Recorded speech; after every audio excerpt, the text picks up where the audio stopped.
Okay, thought I would give you guys a little walkabout in 360 and talk about my recent bout with COVID.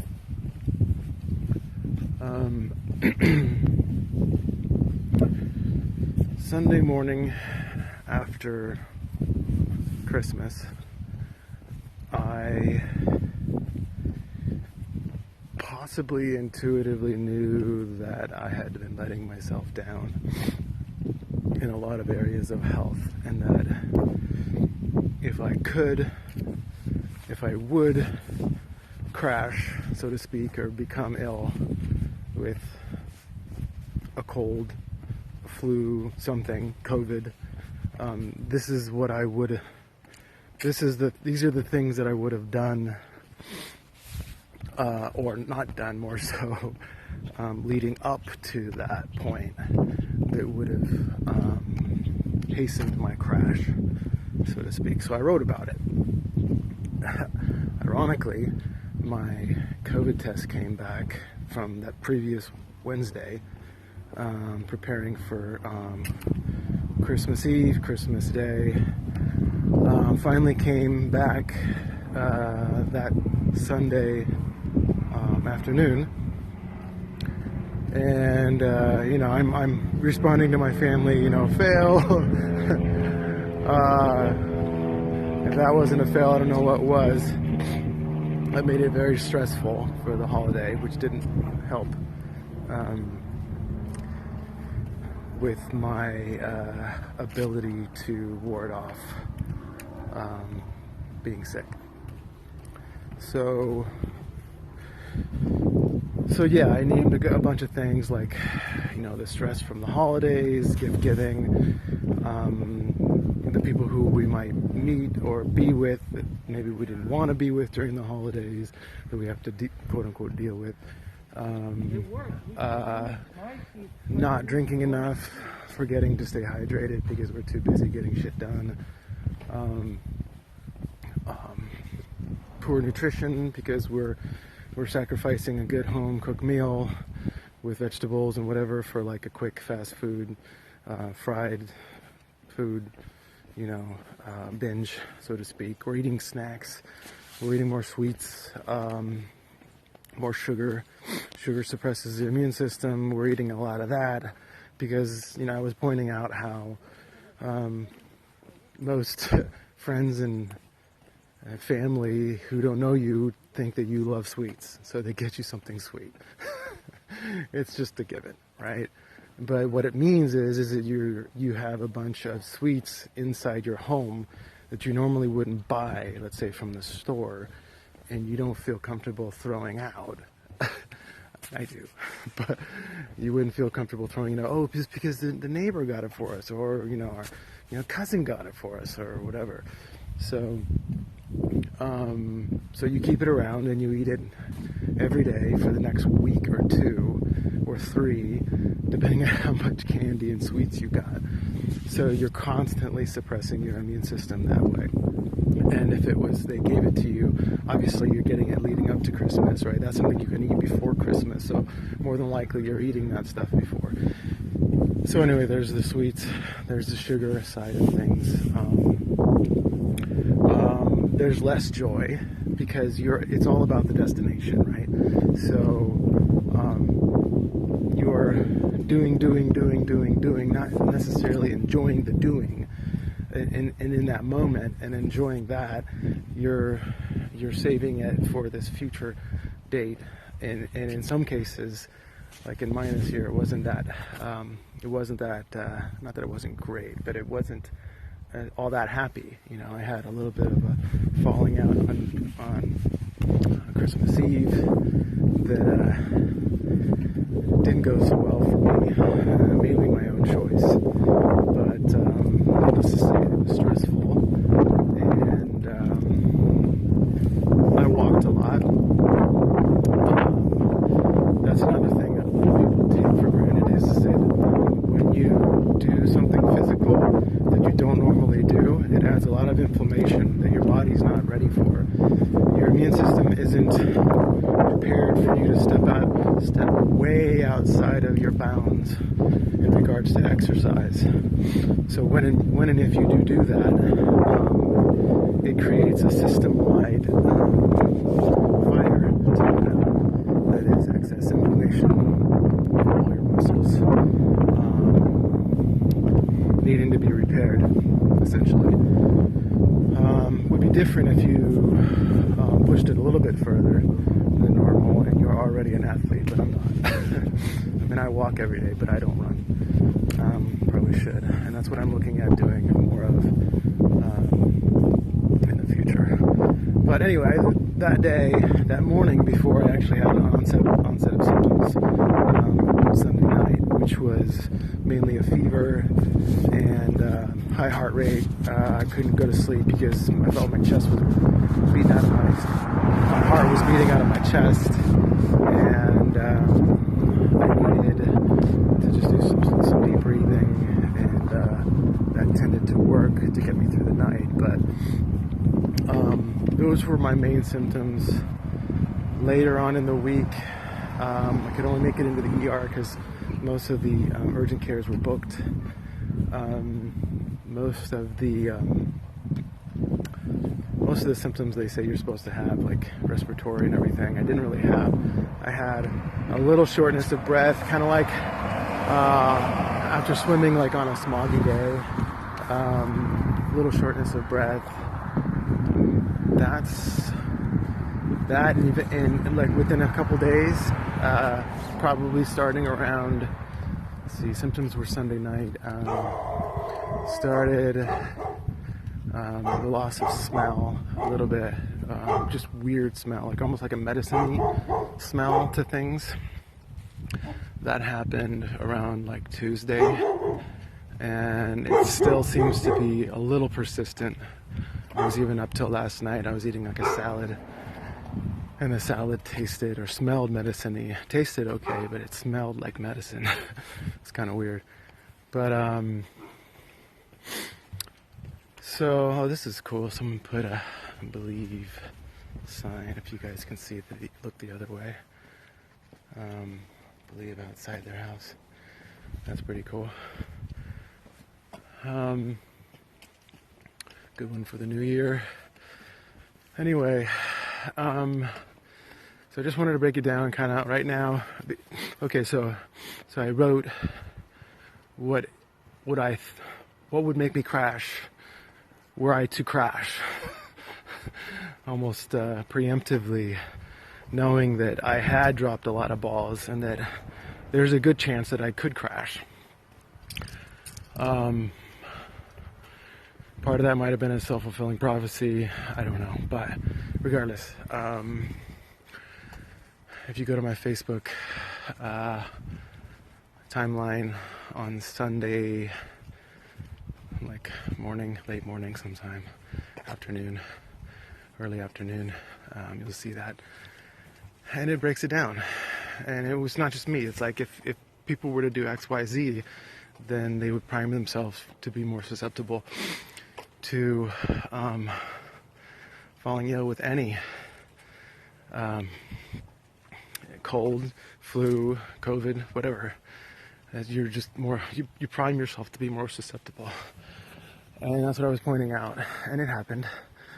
And so basically what I've been trying to do this week, through the week, is look at all those areas where I had dropped the ball and, picking them back up. And I think there's a lot to be said for, self-love, loving yourself enough to, pick up the ball and get back on the horse, so to speak. And for exercise, like those days leading up, I was looking at my watch, got a smart watch, it tells me how many steps I've taken and whatnot. So the 3 days leading up to being sick, didn't really do any walking. It's below average. And So that kind of adds up to your cardiovascular system being down. Not 100% certain of this, but from the Wim Hof, what Wim Hof does with cold therapy and whatnot, the cold wakes up the cardiovascular system and the vagus nerve, I guess, in the body. There's more I need to learn about that whole system. And but cardiovascularly, I think the cold is actually good for us. And so when we acclimate to a warm environment, our heart doesn't do quite as much work. It gets sluggish.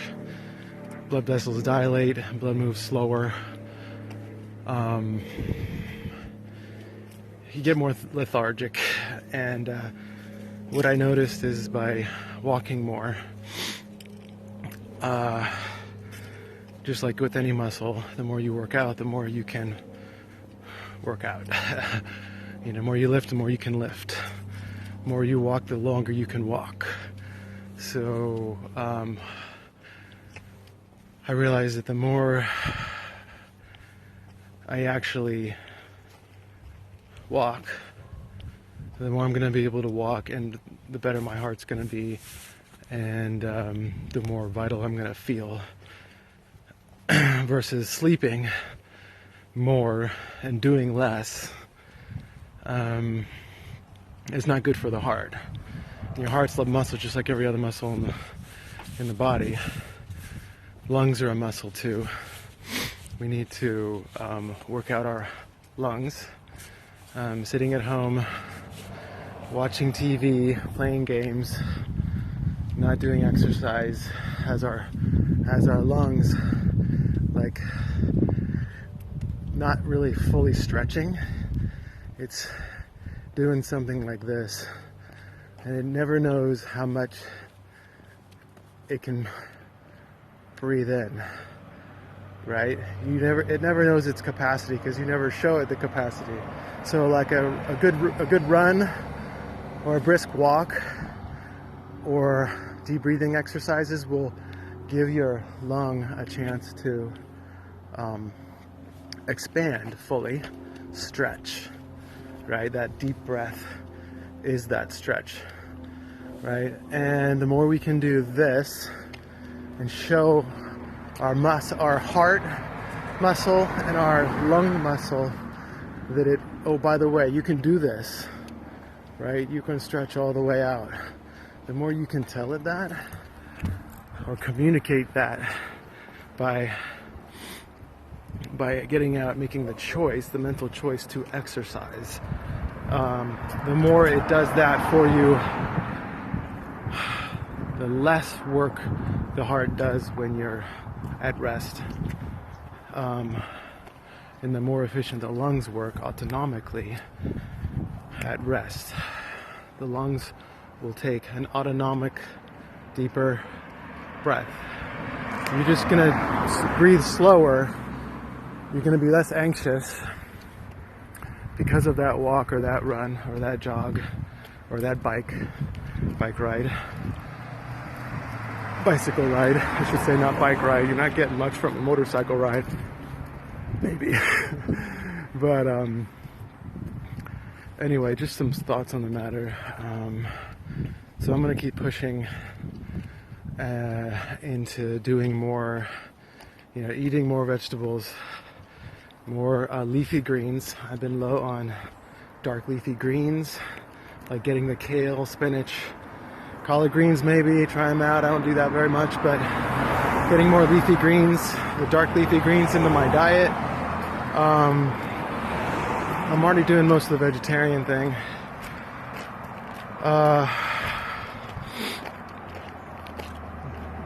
Just generally better nutrition, not eating sweets when they're available, possibly throwing some out.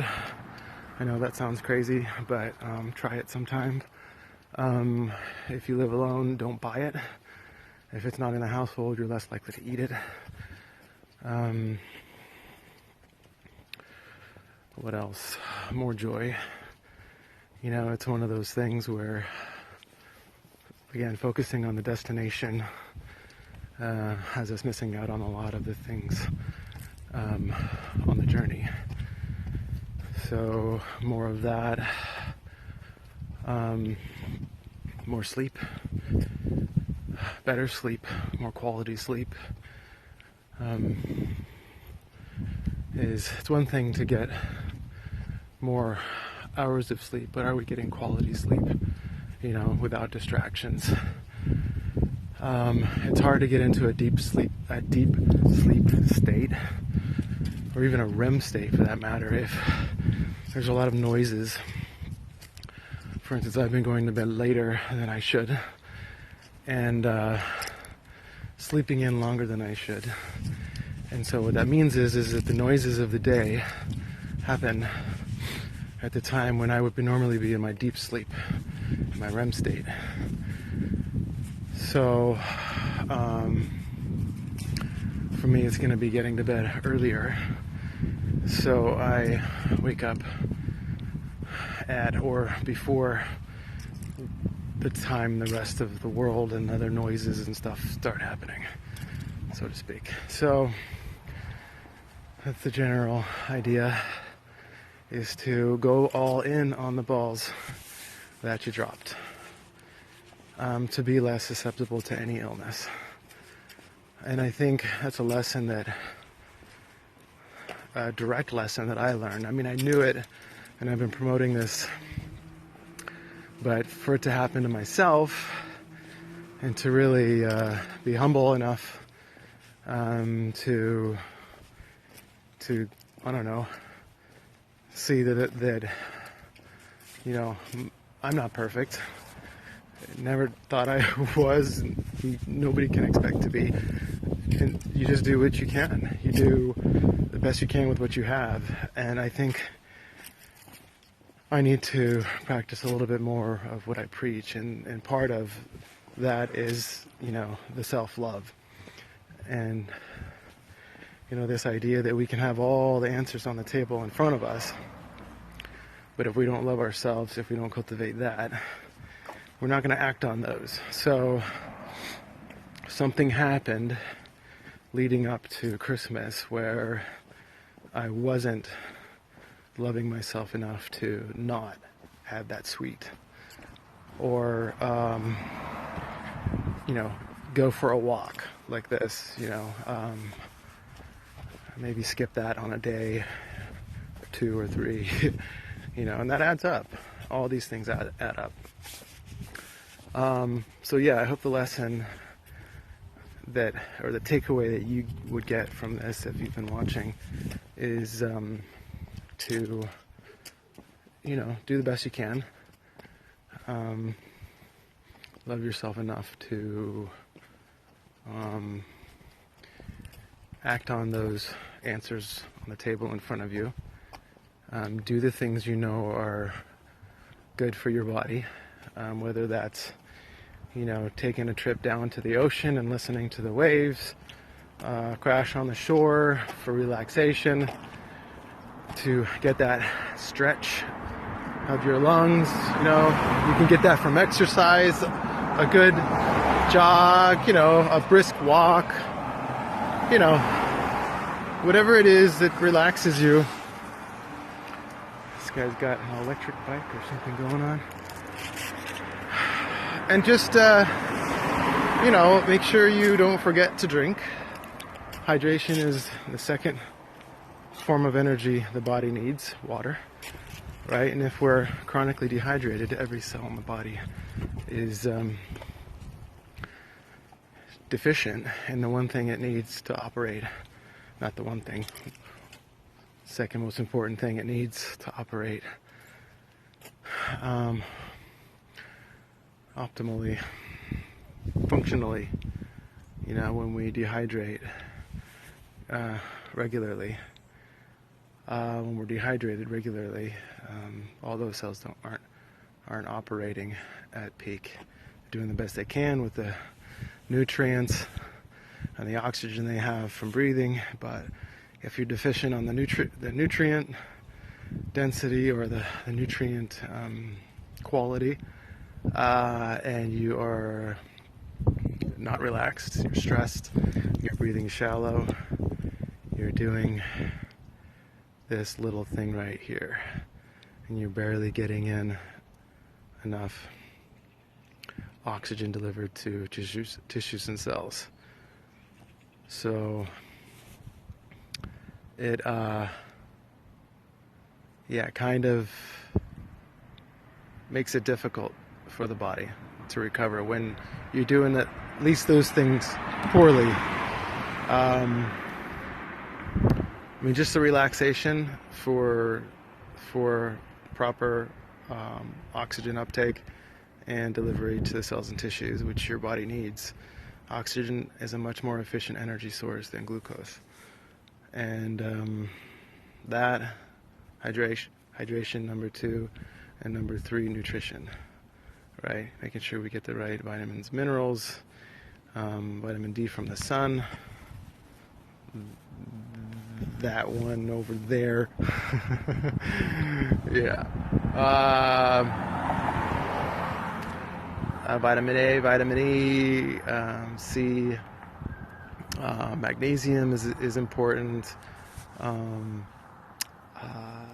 Zinc, especially for when you're feeling ill.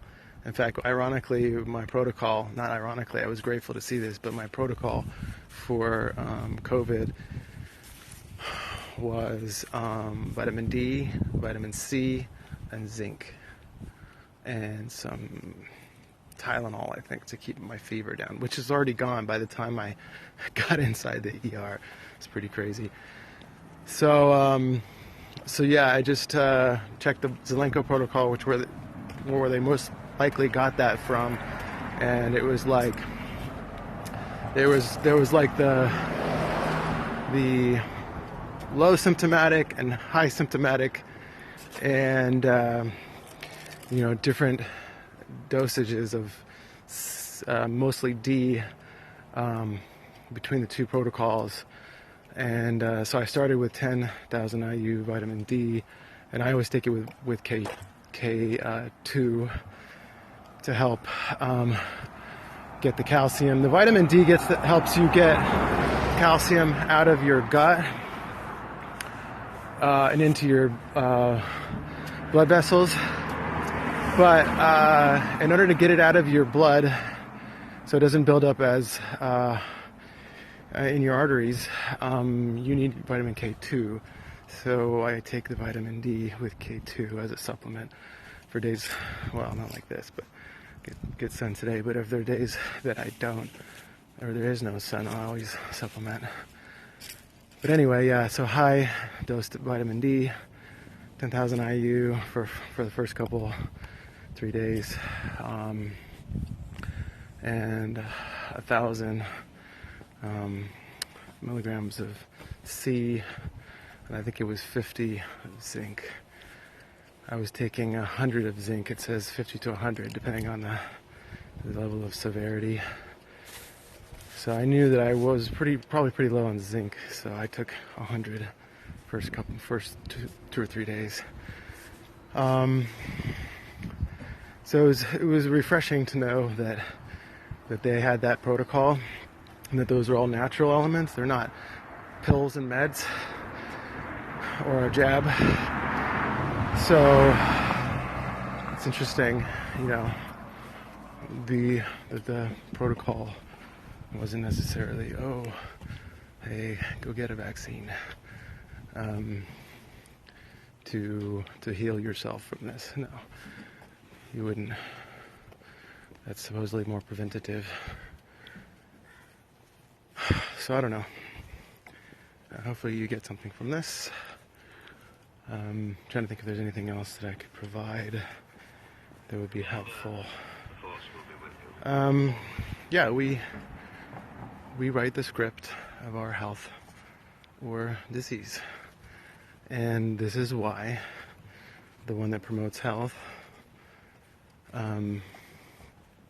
got COVID. It wasn't that I wasn't wearing a mask or that I didn't get a jab. It was the fact that I made my body more susceptible, period. And, just to be humble enough to see that you had a part in this, in your severity of illness. Thankfully, mine was mild. Could have been a lot worse, I guess.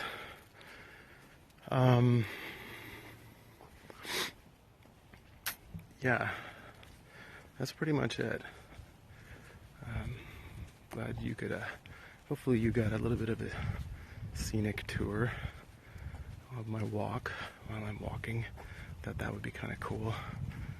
You could listen to my words and check the visuals of the walk.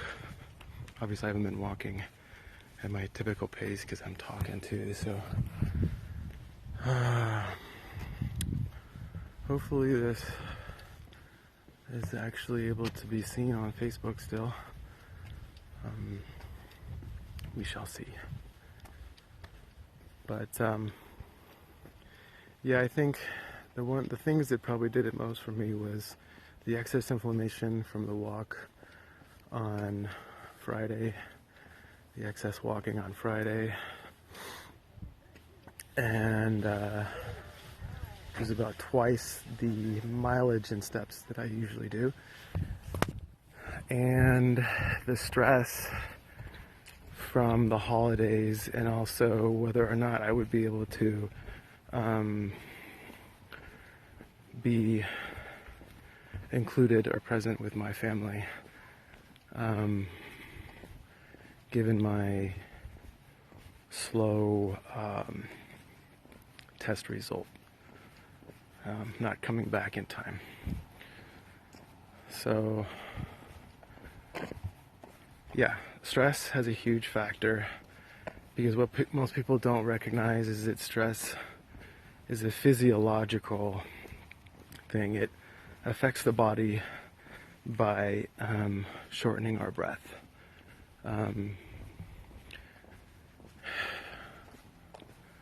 Our lung capacity might be this, but when we're stressed, instead of slow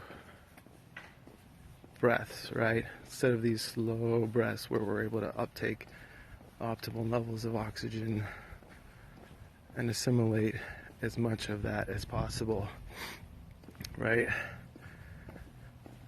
Because we're going slow, even the levels of carbon dioxide stay good because it's a slow breath, right?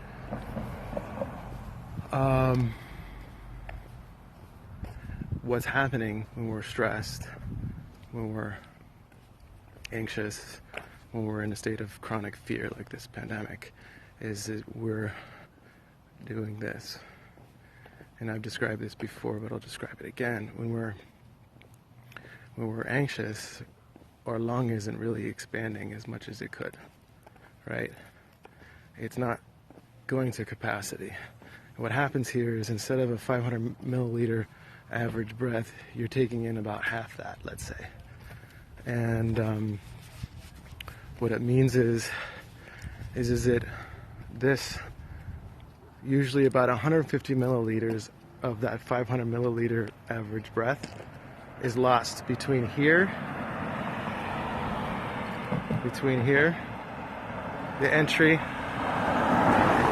mouth or nose, and the bronchi, or the beginning of the alveoli in the lungs. This space here is dead space.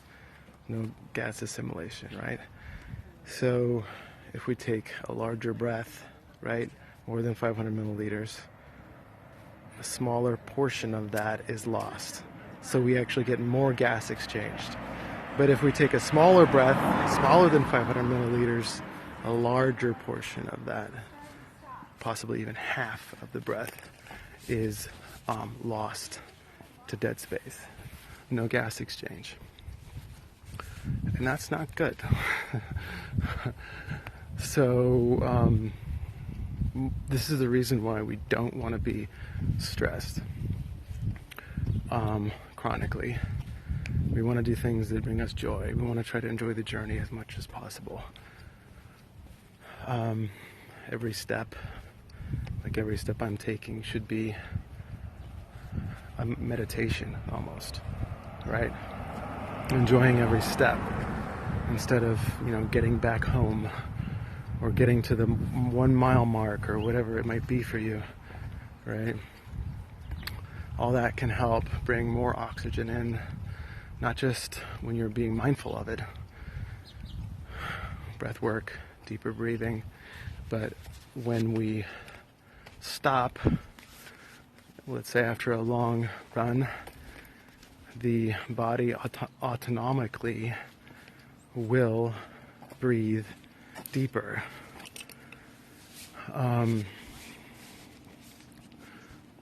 Because the lung has been stretched. The lung knows that it can do this again, right? And so it sees, oh, this is working better. Getting more gas assimilation, right? More of that oxygen is making it to the cells and tissues of the body. It's making my body feel better. Oh, let's do this for a while. Until you make a choice, whether consciously or unconsciously, to not do the exercise anymore, not walk, not do the breath work out of stress, it starts doing this again. And it doesn't know what it's capable of, and it gets stiff and weak. And this is where the primary energy source of the body, oxygen, starts to make it difficult. Less oxygen in the cells, tissues, and organs means our body's reverting to glucose. And usually when this is happening, we're in a state of stress, right? And we're also binging on sweets. So we're doing the double whammy that we're not supposed to be doing for our body. So it's really being mindful about staying the course of those things that are healthy for us. And loving ourselves enough to do those things. Yeah, I think that's it, guys. Love yourselves more in 2022. And I think we'll all get through this better, with more vitality than we would have. Love you all. Hope I explained that well enough.